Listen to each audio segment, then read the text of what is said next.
The back booth of the Blue Room was where Calloway Bay kept its quiet. Pauly Marchetti was already in it when I came through the curtain, the way the tide is already in when you wake by the water. He didn't wave me over. He didn't have to. A man who owes a debt with no number on it doesn't get waved at. He gets expected. Sit. You're a hard man to do a kindness for. You know that. Always standing in doorways like the rents due. Sit down. I poured already. The good stuff, not the back bar. For you, I opened the good bottle. You don't open the good bottle for company, Pauly. You open it for a man you want soft. I'll sit. I'll even drink. But we both know I didn't come down here for the whiskey. See, this is what I like. No dancing. Friendship is a small thing, Flynn. It's not the big favors. It's the little ones. A man does a courtesy, the other man remembers it. That's all this is. I got a fella I'd like found. Nothing rough. Just found. Found by who and what happens after the finding? Because in this town, those are two different questions, and you only ever pay me to answer one. You're asking the second question. Don't, little fella. Nervous type, talks fast, can't sit still in a chair. Likes the all-night places down by the L. The ones with the bad coffee. 'Cause nobody looks for a man where the coffee's bad. You find him. That's the whole song. And Flynn, a debt with no number is still a debt. I never had to say that to you before. I'm saying it nice. Nervous, talks fast, can't sit still, lives on bad coffee under the L. I'd been half aware of a man like that for a long time now, the way you're aware of a draft you can't find the window for. A small man who'd heard too much and was still breathing on borrowed time. I drank the good whiskey and it tasted like the bottom of the harbor, because Marchetti had just named the one man in Calloway Bay I'd been praying he'd never ask me to bring him.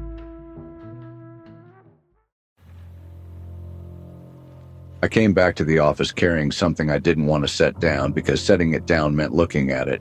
Dale was at her desk with the lamp low and the coffee gone cold. She took one look at my face and put her pencil down. She always could read me before I'd decided what I was. You've got that look.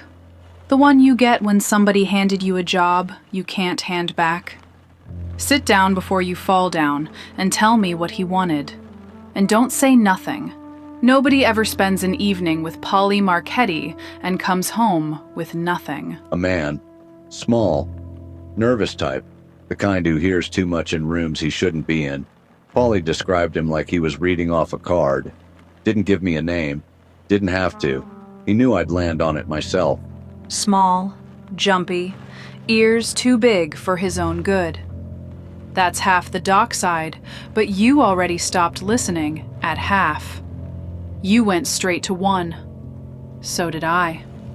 There's only one man you trade favors with who fits a description that thin.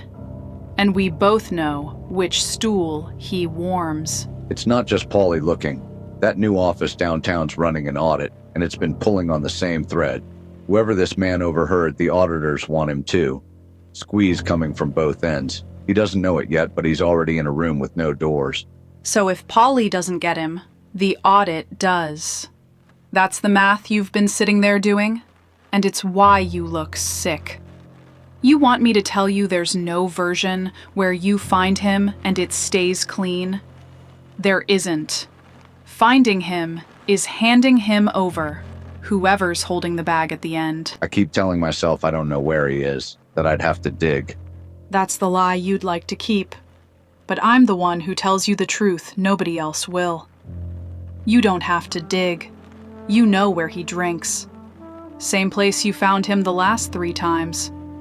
You've known since the car door shut. The digging was just something to do with your hands. She was right. The way she's always right, like a bill that comes due whether you open it or not. I knew the bar, I knew the stool. I could have walked there in the rain with my eyes shut, and that was the trap closing. Not that I couldn't find him, but that I already had weeks ago without trying. And now the finding sat in me like a name I'd been paid to forget. A man who owes Marchetti doesn't get to not know things. He just gets to decide how long he can stand the knowing.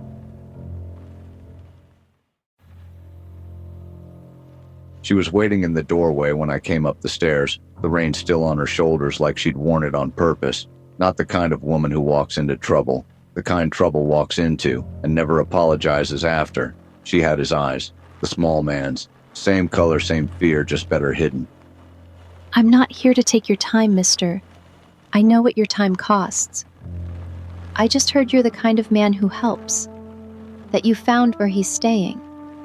He doesn't have anybody else who'd come looking, so it had to be me. I find a lot of things, lady. Doesn't mean I went looking for him.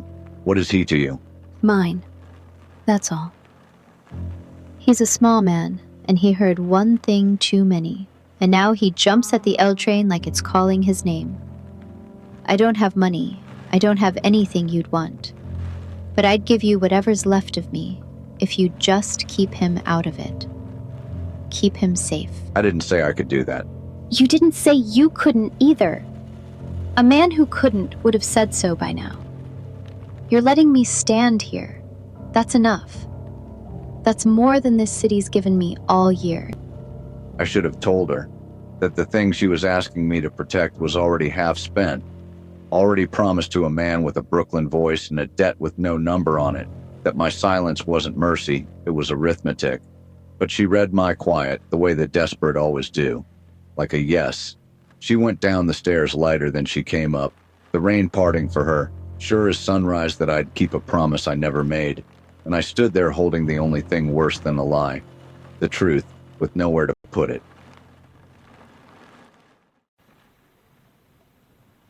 The back stairs of the precinct smell like wet wool and old coffee, and I climbed them the way a man climbs toward a door he already knows is locked. I'd run the angles all night, looking for one that ended somewhere other than a back booth at the Blue Room. Brogan was the last of them. After Brogan, there was only the phone. Patty, I need a road, protective custody, a charge, anything with a wall around it. There's a man Marchetti once moved, and I need him moved somewhere a badge stands between them. A wall? You come up my stairs at 2 in the morning asking me for a wall. I got cells, son. I got paper. What I don't got is a charge that sticks to a man who hasn't done a thing but owe the wrong fella. Then invent one. Hold him 72 hours, buy me a week. You've bent the book before, Patty, for worse reasons than keeping a man out of the harbor. I've bent it. I never once made it hold a debt to Marchetti. You think a cell stops that? He waits. He's patient as a tide. The man does his 72 hours and walks out into the same rain. And now there's a record saying I knew. No, there's no law that stands between a man and what he owes Pauly. I'm done pretending there is. I'm going home, Flynn. I've been half out this door since last winter. Whatever you came up here to hand me, I can't carry it. Not this one. He went down the stairs ahead of me and didn't look back, and the door at the bottom let in a little rain and then shut on it. I stood there a while in the wet wool dark and did the arithmetic one more time, and it came out the way it had come out all night. Every road was a wall except the one that wasn't a road at all, so I went down to the payphone in the corner, and I put my dime in the slot, and I reached for the number Marchetti gave me, because a debt with no number gets paid the night it's called. It took one phone call in the name of a street. I made the call.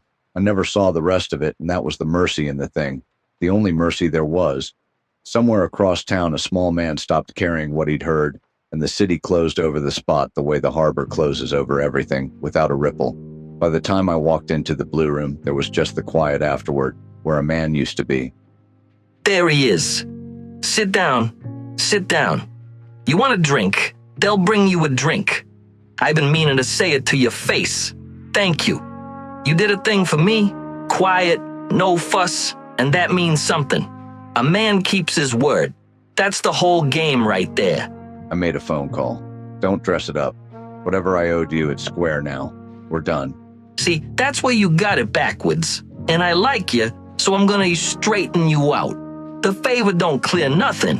A marker, you pay a marker. It's paid, it's gone, who cares? This was never about one favor. This was you showing me you do it. That's the thing I keep. You understand? Now I know. Money I can get any place. A man who says yes the first time, who don't make me ask twice. That I can't buy. So we ain't square, friend. We're just starting to understand each other. Go home. Get some sleep. I'll be in touch. I walked back out into the rain, and it didn't wash anything off. He hadn't called in a debt. He'd taken a reading, and the number on it was me. The small man was gone, and the marker was still on the books because the marker was never the point. The point was that I'd answered the first time without being made to. Somewhere in the dark, the phone was already deciding when to ring, and when it did, I knew I'd pick it up.